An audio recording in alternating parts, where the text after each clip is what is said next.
E aí galera, beleza? Bom, hoje a gente vai dar início à resolução do capítulo 5 do Birner, que trata sobre forças distribuídas, centroides e centros de gravidade. E bom, nesse capítulo a gente vai observar nos exercícios como as forças, no caso, atuam ao longo de superfícies e volumes. A gente vai explorar os conceitos de centroides, que representam um ponto médio geométrico de uma forma, e o centro de gravidade, que indicam onde o peso de um corpo está concentrado. Embora muitas vezes eles sejam próximos, esses dois pontos só serão iguais se o material for homogêneo e isotrópico, que na maioria dos exercícios que a gente vai ver nesse capítulo, ou em todos, a gente vai considerar o material como sendo homogêneo e isotrópico. Esses princípios são fundamentais para equilibrar estruturas, calcular momentos e projetar sistemas eficientes. Então, bora lá. Bom, a gente vai começar com a resolução do exercício 5.6. No caso, nessa parte do capítulo, os centroides são calculados com figuras compostas, em que a gente destrincha essa figura com formas geométricas que a gente já conhece o centroide para ficar mais simples de calcular. Bom, e para resolver esses exercícios, a gente vai usar o conceito de momento de primeira ordem em relação a algum eixo, que por definição é o produto de, no caso, se for o momento de primeira ordem em relação ao eixo x, vai ser o produto da coordenada y do centroide da figura pela área. Analogamente, se a gente tiver um momento de primeira ordem em relação ao eixo y, seria a coordenada x do centroide multiplicado pela área. Como aqui a gente vai destrinchar a figura para conseguir esses resultados, a gente vai ter que o somatório dos momentos de primeira ordem em relação ao eixo x vão ser iguais à coordenada y do centroide vezes o somatório das áreas das figuras compostas.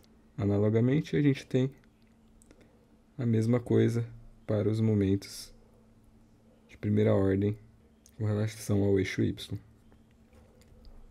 Então, sempre que a gente for resolver exercícios de figuras compostas, a gente vai acabar arrumando essa tabelinha aqui, no caso de áreas compostas. Então, a gente vai destrinchar essa figura em um retângulo, que a gente conhece o centroide do retângulo, e um círculo, que a gente também conhece o centroide dele.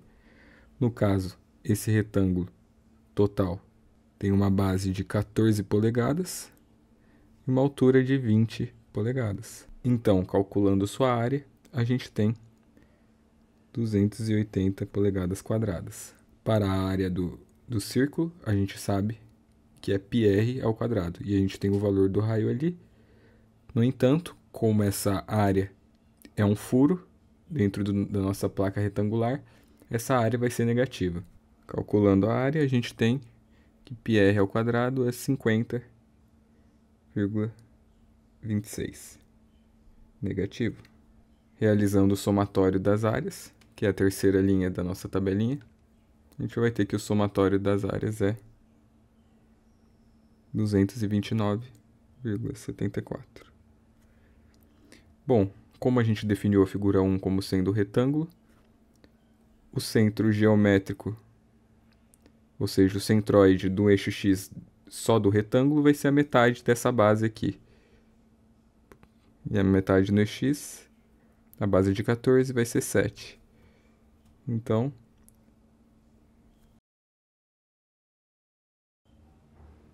no eixo y, a mesma coisa. Como essa extensão toda aqui é 20, a metade é 10.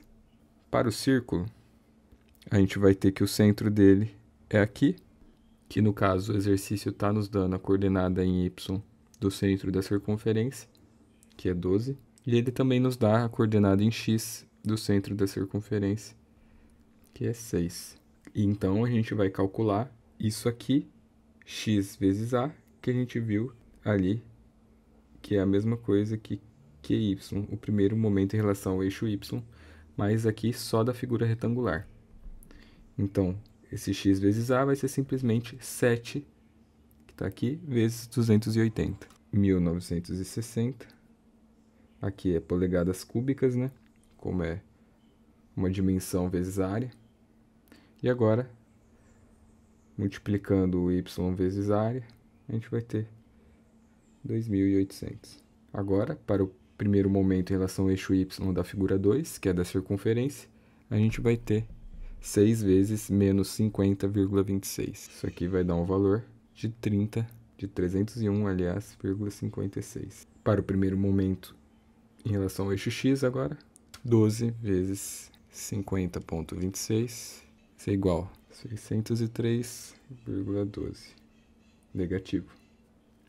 Fazendo o somatório agora dos primeiros momentos, a gente vai ter que esse aqui resulta em 1.658,44, vai ser 2.196,88.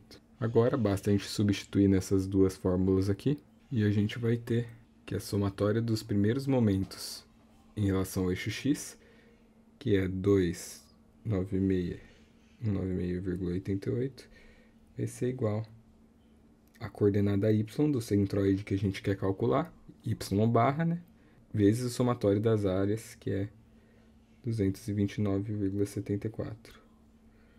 Com isso a gente chega na coordenada do centroide, que é 9,56 polegadas. Agora, analogamente, para a somatória de momentos, de primeiros momentos com relação ao eixo y, a gente tem 1.658,44, vai ser igual a coordenada x barra, vezes a somatória das áreas, 0,74. Isso aqui vai nos dar uma coordenada x barra do centroide, igual a 7,22 polegadas. Bom, esse foi o vídeo. A gente conseguiu observar que com essa tabela fica bem fácil solucionar os problemas de centroide que relacionam áreas que se complementam, né? E se ficou alguma dúvida, eu peço que vocês deixem aí nos comentários, que eu vou explicar da melhor maneira possível.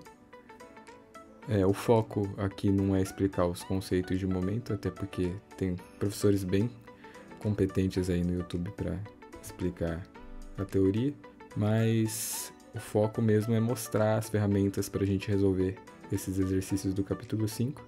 De vez em quando eu vou dar alguma pincelada sobre algum conceito mais necessário de entender para a explicação. E é isso, a gente se vê no próximo vídeo e falou!